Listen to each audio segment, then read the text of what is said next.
ณถิ่นวังนาคาอันดามัน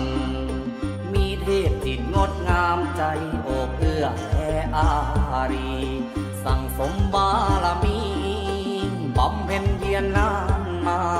เปี่ยมเมตตาผู้สง่าปัตตภี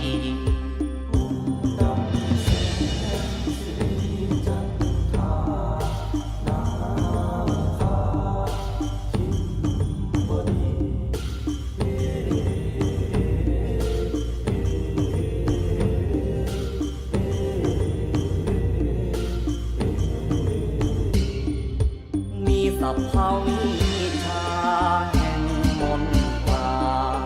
ป้องคุมภัยอาณาคาธรรมนำความดี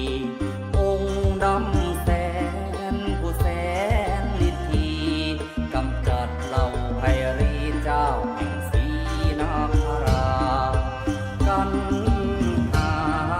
โคตมาชื่อแห่งวงนาคาอัจฉยา